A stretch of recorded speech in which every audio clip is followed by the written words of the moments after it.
Hello प्यारे बच्चों, कैसे आप सब लोग। उम्मीद करता हूँ अच्छे होंगे, खूब मेहनत से अपनी तैयारी कर रहे होंगे। हम लोग पढ़ रहे थे प्रश्नावली 6.2, जिसमें इससे पीछे के लेक्चर में हमने प्रश्न संख्या 8 तक के प्रश्नों को हल कर लिया है। अब आज की इस श्रृंखला में हम लोग प्रश्न संख्या 9 और 9 से आगे के प्रश्नों को हल करने वाले हैं। तो वीडियो को एंड तक जरूर देखिएगा बिना स्किप किए, क्योंकि अगर आप रेगुलर वीडियो को ध्यान से समझते हुए चलेंगे तभी आपको समझ में आएगा। क्योंकि मैं यहाँ पे 10th क्लास एनसीईआरटी पूरी बुक आपको जो है कराने वाला हूँ, इसलिए बिल्कुल A to Z आप लोग पढ़ते हुए चलिएगा क्रम से, ठीक है। आपके एग्जाम्पल भी कराऊंगा और आपके क्वेश्चंस को भी करवाऊंगा, तो आप लोग जरा ध्यान से समझते हुए चलिएगा। यहाँ पे क्वेश्चन नंबर 9 क्या है इसको समझिए। ये क्वेश्चन नंबर आपका जो 9 है, इसमें लिखा है आकृति 6.39, जो कि आपकी बुक में बनी हुई है। ये 6.39 है आकृति, ठीक है। इसमें कहा है कि एबीसी और एएमपी दो समकोण त्रिभुज हैं जिनके कोण बी और एम समकोण हैं।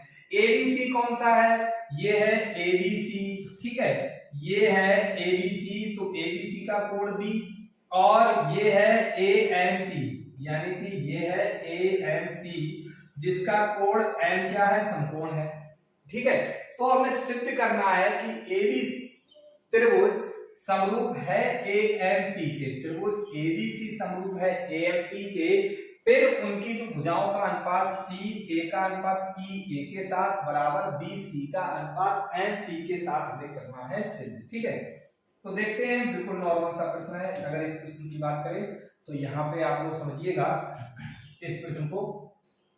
तो अब अगर बात करें इसके आगे, तो क्या है भाई, चित्र भी अगर चाहो तो देख लीजिए, नहीं तो चित्र की आवश्यकता नहीं है, बना हुआ तो है। फिलहाल तो हम देख क्वेश्चन नंबर 9 की। तो आकृति में एबीसी और एएमपी, यानी कि एक एबीसी है और एक एएमपी है, दो समकोण त्रिभुज हैं। एक ये है एबीसी, ठीक है। ये हमारे पास है ए बी और सी, फिर हमारे पास एक त्रिभुज है एएमपी, ये है, ठीक है। ये है एएम, ये इस टाइप से, ये एम पर है, ये भी समकोण है, ठीक है। अब जरा ध्यान से समझिएगा प्यारे बच्चों, अगर इस चीज की अगर बात करें तो अब समझिएगा। इसमें जो दिया है, क्या दिया है? दिया है त्रिभुज एबीसी और एएमपी में, त्रिभुज एबीसी तथा त्रिभुज एएमपी में एबीसी में कोण बी और एएमपी में कोण एम प्रत्येक 90 है, यानी कि समकोण है, ठीक है। और हमें सिद्ध क्या करना है? हमें जो सिद्ध करना है, पहला भाग इसमें क्या सिद्ध करना है? पहला भाग में सिद्ध करना है त्रिभुज एबीसी समरूप सिद्ध करना है एएमपी के। दूसरा भाग में सिद्ध करना है सी ए बटे पी ए बराबर बी सी बटे एम पी, ठीक है। नॉर्मल सा प्रश्न है। अब इसको थोड़ा छोटा कर देंगे, फिर हम लोग देखते हैं इसमें क्या क्या है, क्या क्या हम लोग कर सकते हैं, वो सब हम लोग लेके चलेंगे। अब अगर यहाँ पे बात करें तो जो भी त्रिभुज हमें समरूप करना है उनको लेके चलिए, मतलब जिसमें हमें समरूप करना है एबीसी और एएमपी, तो इनको लेके चलिएगा। पहले पार्ट की अगर बात करें, त्रिभुज एबीसी तथा त्रिभुज एएमपी में, ठीक है। इसमें अगर बात करें तो एबीसी का कोण बी और एएमपी का कोण जो है एम, दोनों क्या है? समकोण। और दोनों में जो कॉमन है, यहाँ पे ए है, यहाँ पे भी ए है, दोनों में जो कोण ए है ये दोनों में उभयनिष्ठ है, ठीक है। ये दोनों में उभयनिष्ठ है। तो अब आप देख सकते हैं कि एक त्रिभुज के दो कोण दूसरे त्रिभुज के दो कोणों के बराबर हैं, यानी कि कोण समरूपता कसौटी से समरूपता कसौटी से ये त्रिभुज कैसे हो जाएंगे समरूप? कसौटी से त्रिभुज एबीसी आपका समरूप हो जाएगा त्रिभुज एएमपी के, ठीक है। ये त्रिभुज हो गया समरूप, पहला पार्ट हो गया हमारा सिद्ध। दूसरा क्या है? इसकी भुजाओं का अनुपात, यानी कि सी ए का अनुपात पी ए के साथ। तो सी ए ये वाली भुजा का अनुपात, पी ए मतलब ये पी है, ठीक है, ये हमने शायद लिखा नहीं था, ये पी है। अगर बात करें तो पी ए मतलब इस वाली भुजा का अनुपात इसके साथ, सी ए का अनुपात पी ए के साथ बराबर बी सी, ये वाली भुजा है बी सी, बी सी का अनुपात किसके साथ, एम पी के साथ, इस वाली भुजा के साथ, ठीक है, ये हमें करना है सिद्ध। तो अब आप समझिए अगर त्रिभुज समरूप है तो इनकी संगत भुजाओं का अनुपात क्या होगा, बराबर होगा। चूंकि त्रिभुज ऐसे लिख लीजिए ए बी सी समरूप है त्रिभुज ए एम पी, तो त्रिभुज की समरूपता की कसौटी से इनकी भुजाओं का अनुपात बराबर होगा, अर्थात ए बी सी की भुजा सी ए का अनुपात ए एम पी की पी ए के साथ बराबर ए बी सी की बी सी भुजा का अनुपात ए एम पी की एम पी के साथ, ये होगा बराबर कहां से, त्रिभुज की समरूपता कसौटी से, त्रिभुजों की समरूपता कसौटी से, क्योंकि त्रिभुज है समरूप इसलिए ये समरूपता कसौटी से त्रिभुज कैसे हो जाएंगे, बराबर, ठीक है। तो उम्मीद करता हूं ये प्रश्न आपको अच्छे से समझ में आ गया होगा।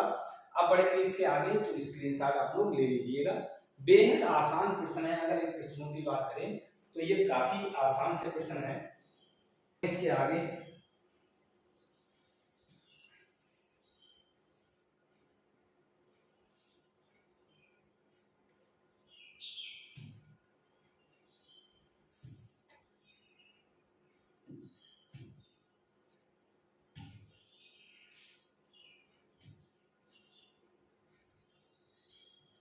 अगला क्या है, इसको भी समझते हैं। प्रश्न संख्या 10, जो प्रश्न संख्या 10 में कहेगा वो करते जाइए आप लोग, आसान सा प्रश्न है।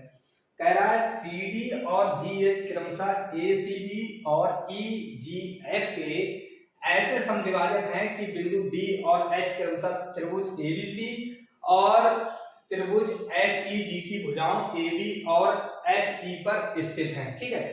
और यदि त्रिभुज ए बी सी समरूप है एफ ई जी, यदि त्रिभुज एबीसी समरूप है एफईजी के, तो दर्शाइए कि सीडी बटे, इसमें तीन पार्ट है ये आपके, जो भी है, एक सीडी बटे जीएच बराबर एजी बटे एफजी, और दूसरा है त्रिभुज डीसीबी समरूप है एचजीई के, तीसरा है बीसीए समरूप है एचजीएफ के। तो अब इसको जरा ध्यान से समझिएगा। अगर इसकी बात करें तो ये प्रश्न हमारा थोड़ा अच्छा प्रश्न है। यहाँ पे दो त्रिभुजों की जरूरत पड़ेगी, वो हम बना लेते हैं। एक त्रिभुज ये है, दूसरा त्रिभुज ये है, ठीक है। और जो प्रश्न में कहेगा वो हम करते चले जाएंगे। तो अब जरा इसको समझ लेते हैं, बाद में चित्र को थोड़ा एडजस्ट कर देंगे। अब जरा ध्यान से समझिएगा इसको, ठीक है। अगर बात करें, ये है हमारे पास त्रिभुज ए सी बी, ठीक है, ये है त्रिभुज ए बी सी है, और दूसरा त्रिभुज कौन सा है, एफ ई जी। ये हो गया एफ, ये हो गया ई, और ये हो गया जी। आगे क्या कह रहा है समझिए। कह रहा है सी डी और जी एच, ये दो रेखाएं हैं, एक है सी डी एक है जी एच, क्रमशः मतलब क्रम से, पहले सी डी की बात करो, ए सी बी का मतलब ए सी बी, यानी कि बीच में कोण सी आ रहा है, तो ये सी को कहीं ना कहीं रिलेटेड है।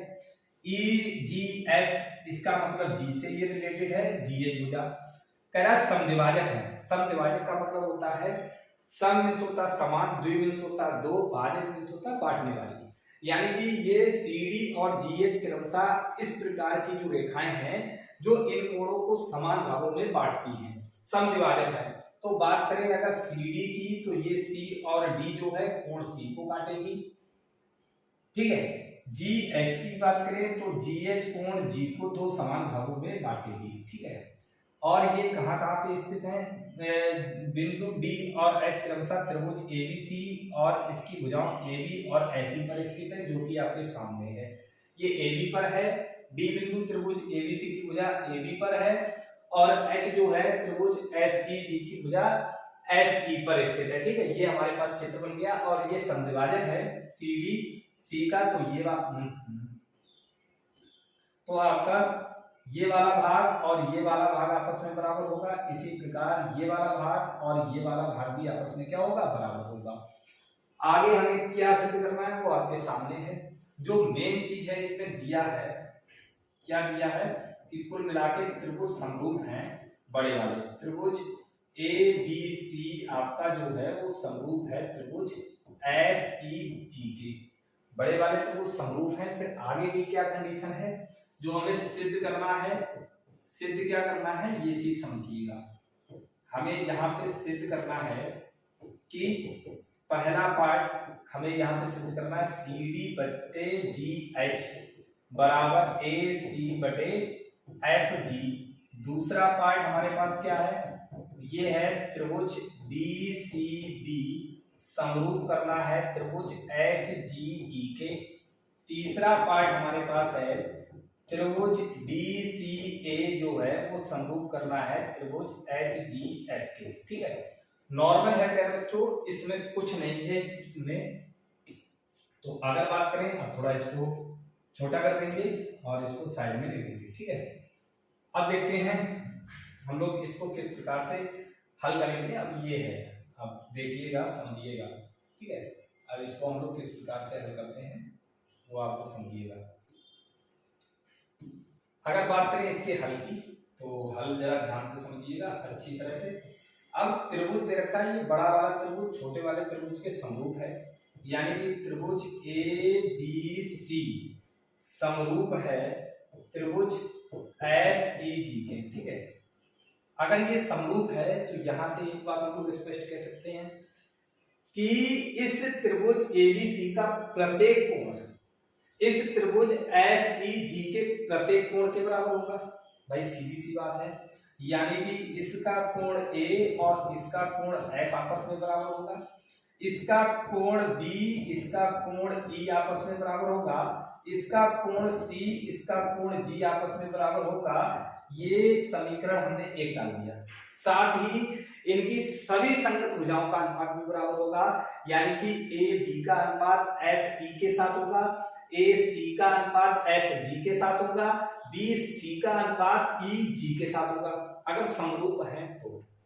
ठीक है, प्रत्येक कोण बराबर होगा, प्रत्येक भुजाओं का भी अनुपात आपस में बराबर होगा, लेकिन हम यहाँ प्रत्येक कोण ही बराबर लेके चलेंगे, भुजाओं का अनुपात बराबर नहीं लेके चलेंगे। क्यों नहीं लेके चलेंगे आप समझिए। अब यहाँ पे बात करें, हमें सिद्ध करने हैं ये तीन पार्ट, पहला दूसरा तीसरा। भुजाओं का अनुपात जब ही बराबर आएगा जब ये भुजाएं जिस त्रिभुज को समरूप करती है, मतलब ये अनुपात जब ही बराबर आएगा जब त्रिभुज समरूप होंगे। तो इसका मतलब ये है कि पहले हम लोग पहला पार्ट नहीं करेंगे, पहले हम लोग पार्ट दूसरा और तीसरा करेंगे। दूसरा और तीसरे में ही ये अनुपात आ जाएगा। अब देखिए कैसे हम लोग हल करते हैं। अगर बात करें हम दूसरे पार्ट को, तो यहाँ पे हमें सिद्ध क्या करना है, त्रिभुज DCB बराबर समरूप HGE। जो समरूप सिद्ध करना होता है, पीछे हम लोग काफी सवाल लगाए, उन्हीं त्रिभुज में लेके चलते हैं। त्रिभुज DCB तथा त्रिभुज HGE में जरा ध्यान से समझिएगा।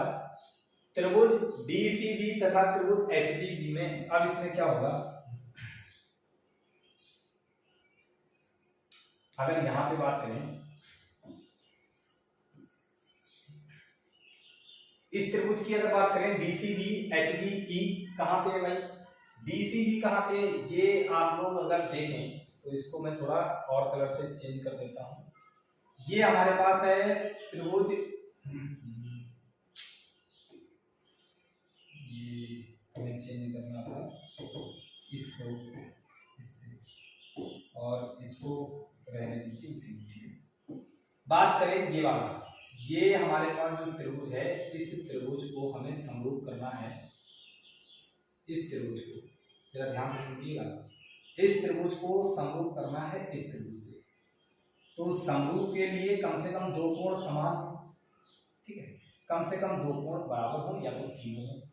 तो D और H तो बराबर हो नहीं सकता, क्यों नहीं हो सकता, वो तो दिया ही नहीं। लेकिन हमारे पास ये बड़े वाले त्रिभुज समरूप थे ABC FEG के, तो यहाँ पे ये कोण B जो है, ये कोण B ये वाला, ये बराबर है E के, ये तो दे रखा है समीकरण 1 में, यानी कि DCB का कोण B और HGE का कोण E आपस में तो बराबर दिया है समीकरण 1 से, अगर लिखो चाहे दिया है लिखो, ये तो क्लियर है कि ये बराबर है। दूसरा एक चीज और बराबर है क्या, कि ये पूरा कोण बड़े वाले का C और इधर बड़े वाले का पूरा G ये भी आपस में बराबर है। इसका कोण C इसका कोण G आपस में क्या है, बराबर है। अगर ये बराबर है तो CD वाली जो रेखा है ये समद्विभाजक का काम कर रही है। समद्विभाजक मतलब ऐसी रेखा जो किसी कोण को समान दो भागों में बांट रही हो वो समद्विभाजक कहलाती है। तो इसका मतलब ये है कि इसका जो आधा भाग होगा, अगर ये पूरे पूरे बराबर थे तो आधा कोण और यहाँ पे भी आधा, ये भी आपस में क्या होंगे, बराबर होंगे कि नहीं होंगे, निश्चित बराबर होंगे। जब पूरे पूरे बराबर हैं तो ये आधे आधे भी क्या होंगे, बराबर होंगे। तो कहने का मतलब ये है, अगर हम यहाँ पे लिख दें, अगर हम यहाँ पे क्या लिख दें, 1/2 कोण C बराबर, अगर हम लिख दें 1/2 कोण G, तो भी तो ये बराबर होंगे, क्योंकि C बराबर G हमें दे रखा था, C बराबर G तो दिया था। तो इसका मतलब ये है जो दिया है उसमें आधे से गुणा कर दीजिए, बात वही है। नहीं तो इसको हम ऐसे लिख देते हैं, चलो एक लाइन बढ़ा देते हैं, इसमें C बराबर कोण किसके, G, ये तो दिया है, लेकिन ये इससे तो हमें मतलब नहीं है, तो इसमें भी 1/2 से गुणा कर लें, इसमें भी 1/2 से गुणा कर लें, तो 1/2 C को हम लिख सकते हैं कोण BCD, इधर हम लिख सकते हैं कोण BCD, और इधर 1/2 कोण G को हम लिख सकते हैं EGH, इधर हम लिख सकते हैं कोण EGH, ये तो हम लिख सकते हैं। तो कहने का मतलब ये है कि B बराबर E तो हमें पहले से ही दिया था और C बराबर G दिया था, लेकिन C को G के बराबर ले नहीं सकते क्योंकि आधे C की जरूरत है।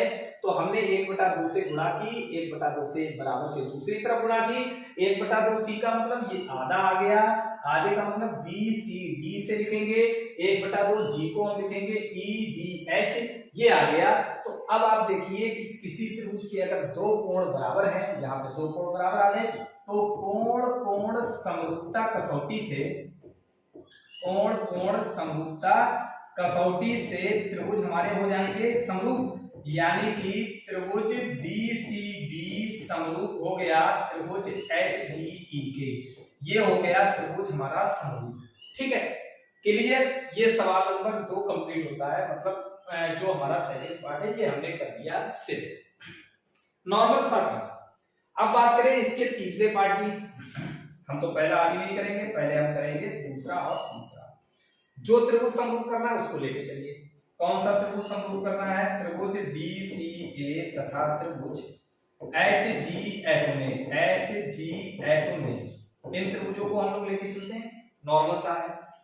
अब इसमें देखिए DCA वाला कौन सा है, DCA ये ऊपर है, DCA ये है DCA।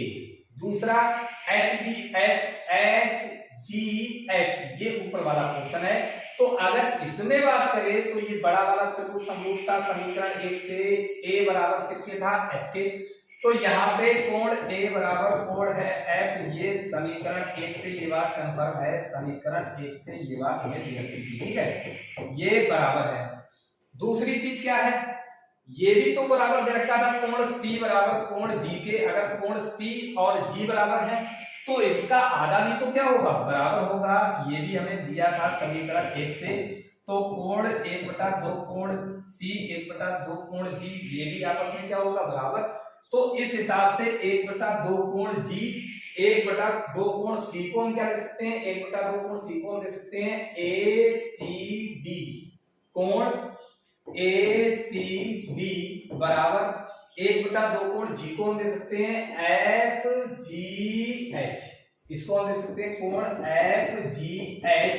अब यहां से क्या स्पष्ट है, यहां से ये आपका स्पष्ट है कि इस त्रिभुज का कोण A कोण F के बराबर है और ये वाला आधा पोर्शन इस वाले आधे पोर्शन के बराबर है। जब किसी त्रिभुज के दो पोर्शन, दो कोण आपस में बराबर हैं तो कोण समरूपता कसौटी से समरूपता कसौटी से त्रिभुज हमारे पास हो जाएंगे समरूप, यानी कि त्रिभुज ये हो जाएगा DCA समरूप हो गया त्रिभुज HGF के त्रिभुज हो गए समरूप, ठीक है, ये हमारे पास हो गया त्रिभुज समरूप। DCA समरूप हो गया HDF के। ये अगर त्रिभुज हमारे पास समरूप है तब इसके आगे क्या है। अब इसका पहला पार्ट क्या है, इसका पहला पार्ट अब देखते हैं। इसका पहला पार्ट अगर देखते हैं, अब पहला पार्ट ये तो हो गया समरूप। पहला पार्ट में क्या था, CD का अनुपात GH के साथ। अब देखिए CD किसमें आ गई, CD तो ये है, ये तो अभी दोनों में है कौन, CD का अनुपात GH के साथ। ये तो दोनों त्रिभुज में आएगी, चाहे ऊपर वाला पार्ट हो चाहे नीचे वाला हो। अब ये देखो दूसरी भुजा AC किसमें है, तो AC ये ऊपर वाले में है, ये ऊपर वाले में है, और FG भी ऊपर वाले में है। तो इसका मतलब अब ये दोनों त्रिभुज लेके चलिए, और ये हम लोग समरूप सिद्ध कर चुके हैं। अब इसमें क्या है, चूंकि त्रिभुज BCA समरूप है त्रिभुज HGF के, ये है HGF के, तो इसलिए इन समरूपता कसौटी से हमारे पास क्या हो जाएगा, ये त्रिभुज हो जाएंगे समरूप। इसलिए समरूप त्रिभुजों के संगत भाग भी क्या होंगे, समरूप ही होंगे। अगर समरूप है तो इनकी भुजाओं का अनुपात भी क्या होगा पहले बच्चों, बराबर होगा। अगर समरूप है तो इनकी संगत भुजाओं का अनुपात भी होगा हमारे पास बराबर। ठीक है, तो अब अगर बात करें इसके आगे की, अब अगर बात करें इसके आगे, तो ये सीधे हम लिख सकते हैं CD वाली भुजा का अनुपात हो जाएगा HG वाली के साथ बराबर AC वाली भुजा का अनुपात हो जाएगा FG वाली के साथ, FG वाली के साथ। बस नॉर्मल था। ये हमारे पास हो गया प्रश्न संख्या 10 कंप्लीट। ये आपका सही प्रश्न है, स्टार बना लीजिए, इसकी आप लोग तैयारी करिएगा। ठीक है, अब चलते हैं इसके आगे। अब चलते हैं इसके आगे, इसके आगे क्या है समझिएगा।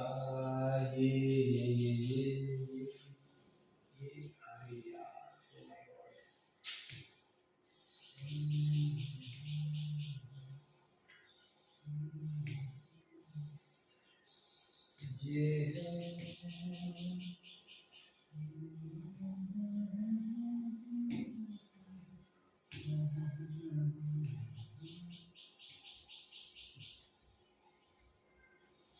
क्वेश्चन नंबर 10 तक कंप्लीट हो गया था। अब हम लोग चलते हैं क्वेश्चन नंबर 11।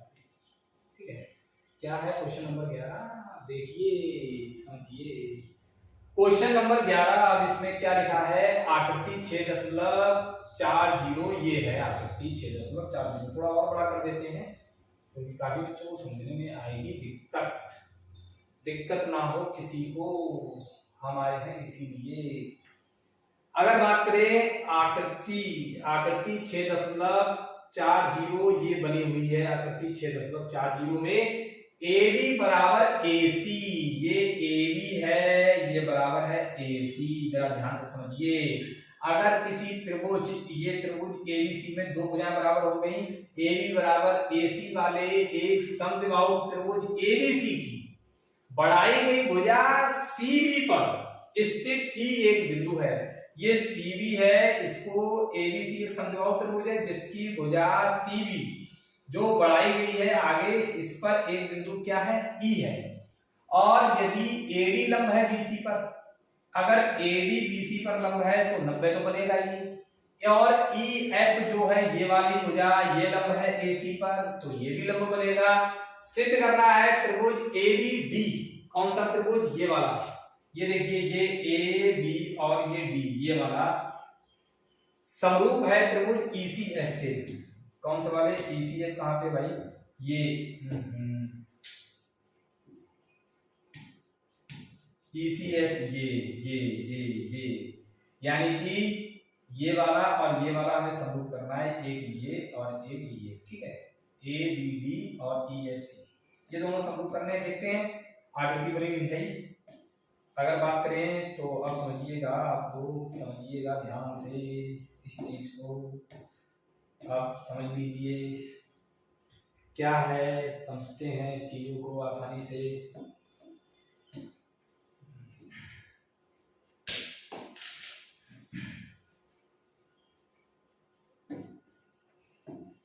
ये हमारे पास है प्रश्न संख्या 11। इसमें दिया है त्रिभुज ABC एक समद्विबाहु त्रिभुज है, त्रिभुज ABC एक समद्विबाहु त्रिभुज है। ये हमारे पास जो त्रिभुज है ये है समद्विबाहु त्रिभुज है, समद्विबाहु त्रिभुज है, जिसमें हमारे पास दे रखी है भुजा ए बी बराबर भुजा ए सी, यानी कि ये हमें दे रखी है बराबर। अच्छा एक बात बताओ, एक बात तो बतानी पड़ेगी, अगर ये त्रिभुज ए बी सी है, जरा ध्यान से समझना, ये त्रिभुज हमारे पास है कौन सा, ए बी सी, अगर इसकी भुजा ए बी बराबर है ए सी, तो आपने 9वीं में पढ़ा था बराबर भुजाओं के समरूप होते बराबर, तो ए बी के सामने का कोण सी और ए सी के सामने का कोण बी, ये आपस में होगा बराबर, ए बी के सामने का कोण सी और ये ए सी के सामने का कोण बी आपस में होगा बराबर, कारण बराबर भुजाओं के समरूप कोण, बराबर भुजाओं के समरूप कोण बराबर होते हैं, बराबर भुजाओं के सम्मुख कोण है ये, इसलिए ये आपस में क्या है, बराबर, ठीक है, इसलिए ये है बराबर। आगे क्या है, मेन चीज अब आगे है, आगे समझिएगा, इसको हम लोग समझते हैं आगे। आगे क्या है अब समझिए, इसमें आगे कहा है, क्या कहा भाई, इसमें आगे कहा है त्रिभुज एबीसी की भुजा सीबी पर स्थित एक बिंदु ई है, अगर इसकी भुजा त्रिभुज एबीसी की सीबी भुजा को आगे बढ़ाया, इस पर एक बिंदु क्या है, ई है, फिर आगे क्या कहा, एडी लंब है बीसी पर, तो एक हमने लंब लगा दिया इस पे एडी, ठीक है, इस पे बीसी पर, तो ये 90 गिरेगा, साथ में ईएफ लंब है एसी पर, तो ई से एक लंब डाला एफ, ये हो गया ईएफ, ये लंब है इस पे एसी पर। आगे कह रहा सिद्ध कीजिए एबीडी समरूप है ईसीएफ के, ठीक है, हमें सिद्ध क्या करना है, एक तो इसमें ये दिया है, ये समीकरण हम इसको लिख देते हैं एक इसमें ये दिया है कि एडी लंब है बीसी पर, तथा दूसरी चीज दे रखी है ई एफ, ये किस पे लंब दे रखा है, ई एफ जो है, एक चीज हमें दे रखी है ई एफ, ये लंब किस पे दे रखा है, ए सी पर। सिद्ध क्या करना है हमें, सिद्ध हमें करना है, ये तो सब दिया है तो हो गया, सिद्ध क्या करना है कि त्रिभुज एडीबी एबीडी समरूप करना है त्रिभुज ईएफसी के, ईएफसी या ईसीएफ, बात एक ही है, चलो फिलहाल लिख देते हैं ईसीएफ के, त्रिभुज ईसीएफ के, ठीक है।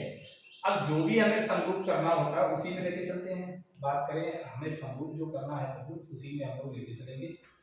अगर बात करें यहाँ पे जो हमें समरूप करना है उसी त्रिभुज में हम लोग लेके चलते हैं, तो अब जरा इसका हालिया उत्पत्ति देख लीजिए, जो भी त्रिभुज समरूप करना है कौन कौन से, एबीडी, त्रिभुज एबीडी तथा त्रिभुज, दूसरा त्रिभुज हमारे पास क्या है, ईएफसी, ईसीएफ में, ठीक है, ये दोनों त्रिभुज हमें समरूप करने हैं, एबीडी और ईएफ ईसीएफ में। एबीडी कहाँ पे, ये है ए, ये है बी, ये है डी, एबीडी, तो एबीडी में कोण डी जो है 90 है, इसका कोण डी है, ईसीएफ में कोण एफ जो है वो हमारे पास कितना है, 90 है, दोनों त्रिभुज में ये जो है 90-90 है।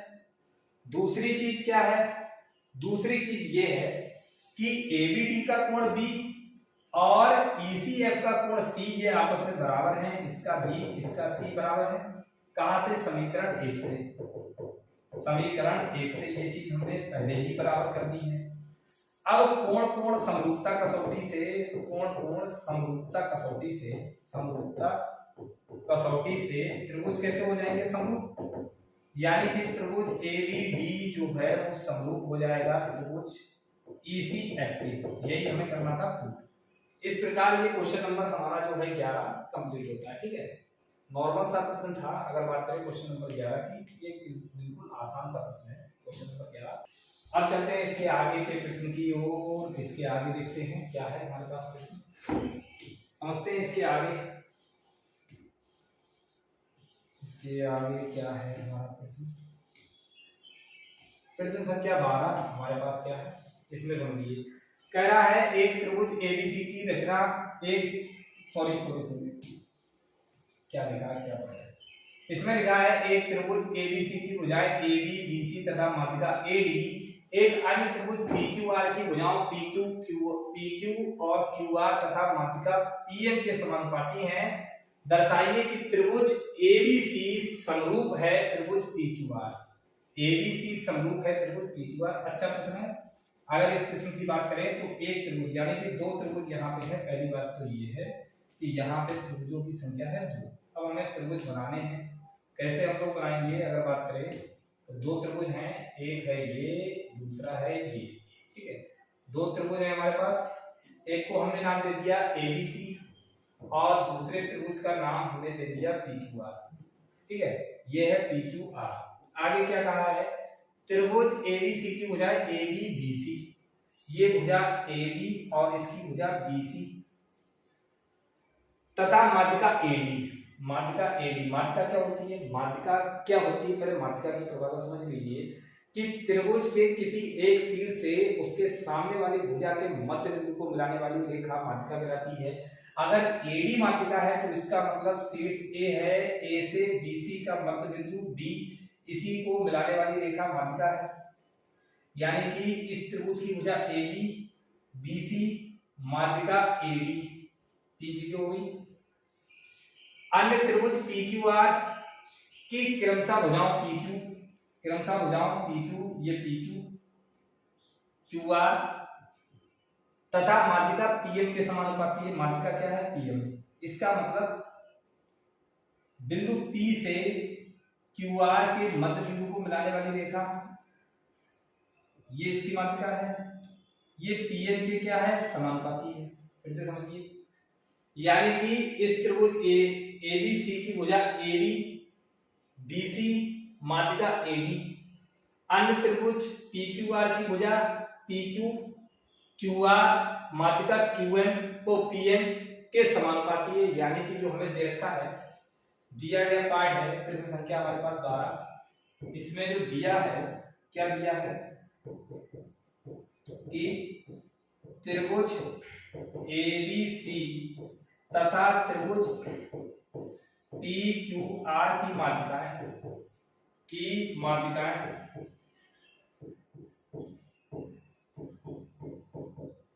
एडी तथा पीएम है। एक चीज तो ये रखिए कि ये माध्यिकाएं हैं, एक एडी है, दूसरी पीएम है और इनकी भुजाएं माध्यिकाएं समानुपाती हैं। कौन कौन सी भुजा? और जो है ये थोड़ा ऊपर बना देते हैं, यहाँ पे लिख देते हैं क्या कि AB जो है वो समानुपाती है PQ के साथ और इस त्रिभुज की भुजा BC जो है वो समानुपाती है QR के साथ और माध्यिका AD जो है वो समानुपाती है माध्यिका PM के साथ। ये यहाँ तक जो है कहानी हो गई हमारी कंप्लीट। इसके आगे क्या है? इसके आगे बात ये है, इसके आगे की कहानी क्या है? इसके आगे ये तो दिया है, सिद्ध क्या करना है? सिद्ध हमें क्या करना है बच्चों? हमें सिद्ध यहां पे करना है कि त्रिभुज एबीसी समरूप है पीक्यूआर, यानी कि ये बड़ा वाला त्रिभुज एबीसी समरूप है त्रिभुज पीक्यूआर की। ठीक है, बस नॉर्मल सा है, जो जो दे रखा था वो हमने सब लिख दिया और जो हमें सिद्ध करना है वो भी लिख दिया। अब प्रश्न की कहानी क्या है? क्या है इसकी कहानी? यहाँ पे रुकी है हमारी बात, तो इसको भी थोड़ा एडजस्ट कर देते हैं, छोटा ये आ जाओ यहाँ पे। ठीक है, और इसको भी थोड़ा नीचे ये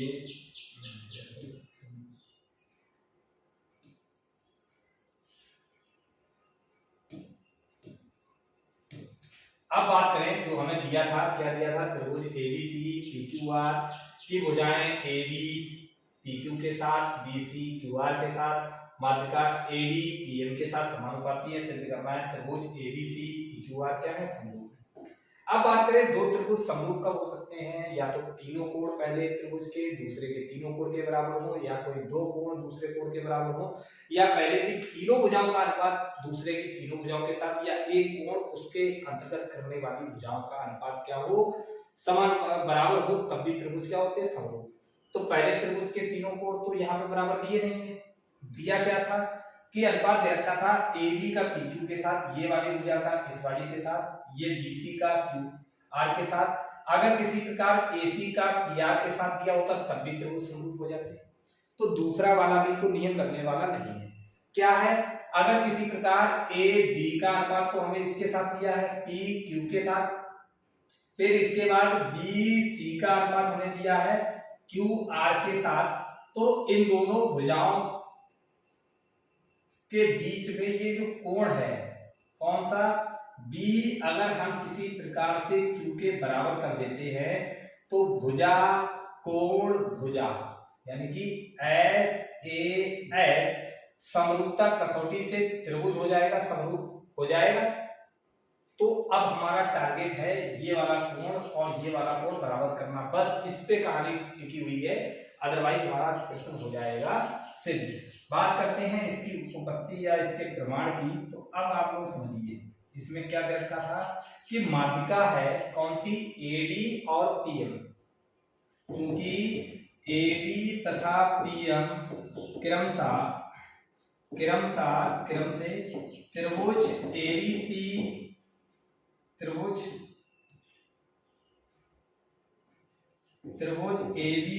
तथा त्रिभुज PQR की माध्यिकाएं हैं। PQR की क्या है, माध्यिकाएं हैं, ये इनकी माध्यिकाएं हैं।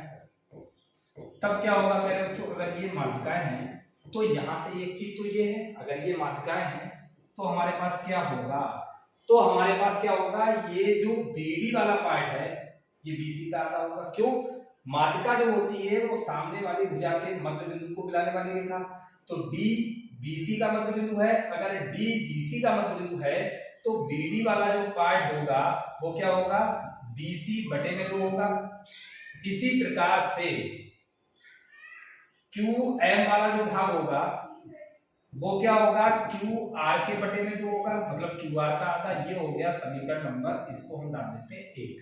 ठीक है, यहां से हमें क्या मिल जाएगा, आप जरा ध्यान से समझिएगा, यहां से ये हमें जरूरत हमें क्यों पड़ी इसको भी समझिएगा।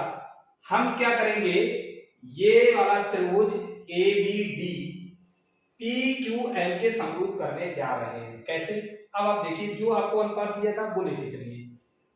क्योंकि हमारे पास है AB बटे PQ बराबर BC बटे QR और बराबर में AD बटे PM। ये हमें दे रखा था। हम क्या करते हैं, BC में 1/2 से गुणा कर दें और इसके साथ QR के साथ भी 1/2 से गुणा कर दें तो कोई परिवर्तन नहीं होगा। AB बटे PQ बराबर, इसको हम 1/2 से ऊपर गुणा कर दीजिए और 1/2 से अगर आप नीचे गुणा कर दें तो कोई फर्क नहीं पड़ने वाला। प्यारे बच्चों इस चीज को ध्यान से समझिएगा, ये क्वेश्चन नंबर 12 थोड़ा अच्छा क्वेश्चन है, स्टार बना लीजिए। आप लोग इसको 2-3 बार प्रैक्टिस करिए तभी आपको समझ में आएगा। ये क्यों गुणा कर रहे हैं इसको भी समझिए। ये AB बटे PQ है बराबर BC का आधा, इसका मतलब है BC का आधा समीकरण 1 से कितना दे रखा है, BD। 1/2 BC को हम लिख सकते हैं BD, फिर 1/2 QR यानी QR बटे 2 क्या लिख सकते हैं इसको, QM। ये हमने कहां से लिखा, समीकरण 1 से, ये चीज हमने प्रयोग की समीकरण 1 से। ठीक है, और साथ में AD बटे PL, इसमें कोई परिवर्तन नहीं है।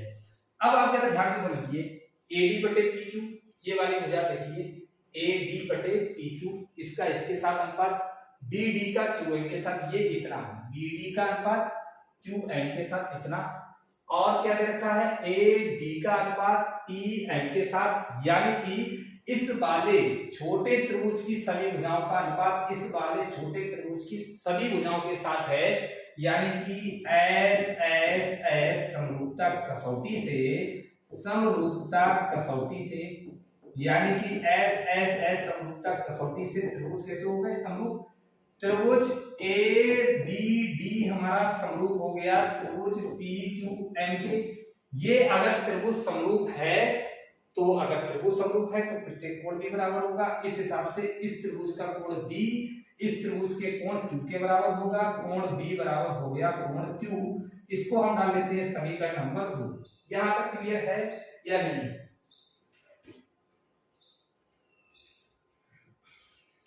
यानी कि ये हमारे पास हो गया कोण बराबर इसके बाद अगर ये कोण के बराबर है तो इसके संगत भुजाओं का तो अनुपात हमने बराबर दे रखा था। यानी कि अगर बात करें हम त्रिभुज ABC तथा दूसरा त्रिभुज है हमारे पास PQR की, तो इसमें हमें कोण B बराबर तो कोण Q के दे सिद्ध कर दिया हमने समीकरण 2 में, और इसके अलावा इसकी संगत भुजाओं का अनुपात हमें दे रखा बराबर AB का अनुपात हमें दे रखा है PQ के साथ बराबर BC का अनुपात हमें दे रखा है QR के साथ। तो ऐसे समरूपता कसौटी से कहाँ गया यार, चलो यहाँ पे लिख देते हैं इसके आगे, SAS समरूपता कसौटी से त्रिभुज हो जाएंगे समरूप, यानी कि त्रिभुज समरूप हो जाएगा PQR।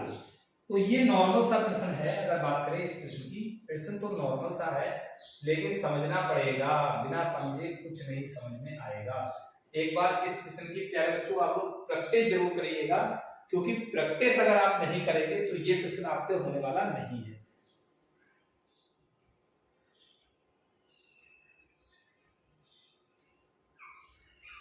ठीक है, स्क्रीनशॉट आप लोग इसका ले सकते हैं। उम्मीद करता हूँ समझ में आ गया होगा। अब चलते हैं इसके आगे हमारे पास क्या है प्रश्न में, तो इसके आगे हम समझते हैं चीजों को बेहद आसान।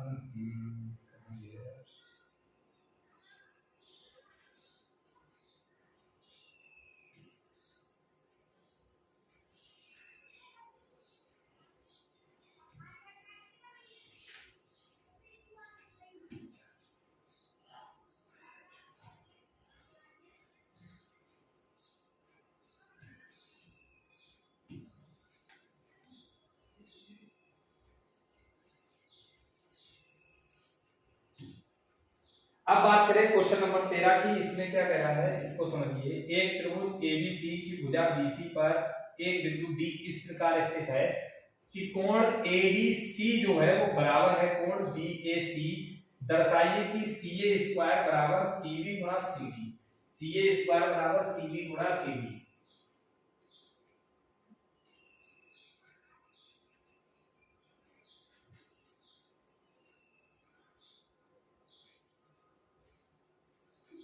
अगर बात करें इस प्रश्न की, तो ये बेहद आसान सा प्रश्न है। इसको समझते जाते हैं और बनाते जाते हैं चित्र। क्या कह रहा है, एक त्रिभुज ABC बन गया भाई ABC, यानी कि ये त्रिभुज है हमारे पास A B और C। ठीक है, एक त्रिभुज ABC की भुजा BC पर एक अन्य बिंदु D इस प्रकार है। एक त्रिभुज ABC की भुजा BC पर एक बिंदु D इस प्रकार है। किस प्रकार है भाई, ये बिंदु D इस प्रकार है कि कोण ADC, ये हमारे पास कोण ADC ये वाला कोण बराबर है कोण BAC के। BAC इस वाले कोण के बराबर है। ठीक है, ये पूरा कोण और ये वाला कोण बराबर है। तो हमें सिद्ध करना है CA का वर्ग बराबर CB गुणा CD है। CA का वर्ग बराबर CB गुणा CD है। इस चित्र को कर देते हैं एडजस्ट। अब यहाँ पे हम लोग लिखते हैं क्या, कि जो हमें दिया है, क्या दिया है, प्रश्न संख्या 13 में जो हमें दिया है, दिया हुआ पार्ट क्या है, इसमें हमें दे रखा है कोण ABC बराबर कोण BAC। ये हमें दे रखा था समीकरण, इसको एक डाल दिया। सिद्ध हमें करना है, क्या सिद्ध करना है, सिद्ध करना है हमें CA का वर्ग बराबर CB गुणा CD। CB गुणा CD। अगर बात करें इसकी उत्पत्ति की, तो अब जरा ध्यान से समझिएगा। हमारे पास दो त्रिभुज हैं, एक तो त्रिभुज है ABC, एक त्रिभुज है ABC तथा दूसरा त्रिभुज है ABC में। ABC तथा ABC में अगर बात करें, तो अगर दोनों त्रिभुज की बात करें तो दोनों में एक तो कोण ये कॉमन है, C और C दोनों में कॉमन है। अब आप कहोगे सर कॉमन तो A भी है, लेकिन प्यारे बच्चों अगर एक की बात करें, एक में तो ये आधा कॉमन है भाई, एक में तो ये ABC ये आधा ही है, एक में पूरा है तो ये तो है नहीं। लेकिन दोनों में C पूरी तरह से है, दोनों त्रिभुज में कोण C और कोण C है कॉमन, यानी कि ये है ओवेनिस्ट, यही हमने त्रिभुज क्यों लिए, हाँ भाई हाँ ओवेनिस्ट। काफी बच्चों के सवाल दिमाग में आ रहा होगा सर आपने यही त्रिभुज क्यों लिए, आप इधर वाला भी तो ले सकते थे। ओ माय गॉड, ये भी सवाल अच्छा है कि यही त्रिभुज क्यों लिए। तो प्यारे बच्चों अगर बात करें तो यहाँ पे ये देने का एक कारण ये है क्योंकि ये पूरा कोण बराबर दिया था इस पूरे कोण की, ठीक है। तो एक कोण इस त्रिभुज में दे रखा था, दूसरा इस त्रिभुज में दे रखा था, इसलिए ये और ये लिए। यहाँ पे इस साइड में नहीं दे रखा था इसलिए ये नहीं दिया, नॉर्मल सी बात थी। अब अगर बात करें एक कोण तो बराबर ओवेनिस्ट हो गया, और एक कोण हमें दे रखा था एडीसी, इसका है बीएसी, इधर वाले का कोण बीएसी, बड़े वाले का बीएसी, और इसका कोण एडीसी, ये आपस में था बराबर। ये समीकरण 1 से ये दिया था, समीकरण 1 से लिख दो चाहे ये लिख दो, दिया है। तो अब आप समझिए कि एक त्रिभुज, अब आप समझिए यहाँ पे कि एक त्रिभुज के अगर दो कोण दूसरे त्रिभुज के अगर दो कोण के बराबर हैं तो कोण कोण समरूपता कसौटी से ये हमारे पास क्या हो जाएगा, समरूप। यानी कि ए समरूपता कसौटी से ए समरूपता कसौटी से ये हमारे पास त्रिभुज हो जाएंगे समरूप कसौटी से त्रिभुज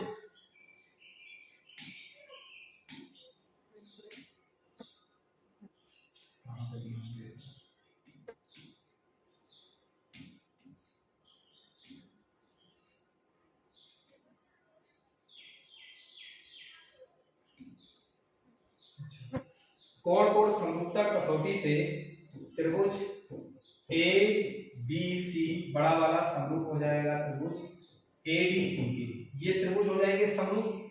समरूप हैं तो इनकी संगत भुजाओं का अनुपात होगा बराबर। अब कहोगे कौन सी भुजा किसके साथ ली जाए, तो अब यहाँ पे समझने वाली चीज ये है, तो समझिए बड़े वाले त्रिभुज के कोण ए के सामने की भुजा का अनुपात कितना है, बीसी, या इसको सीबी भी लिख सकते हैं, ठीक है।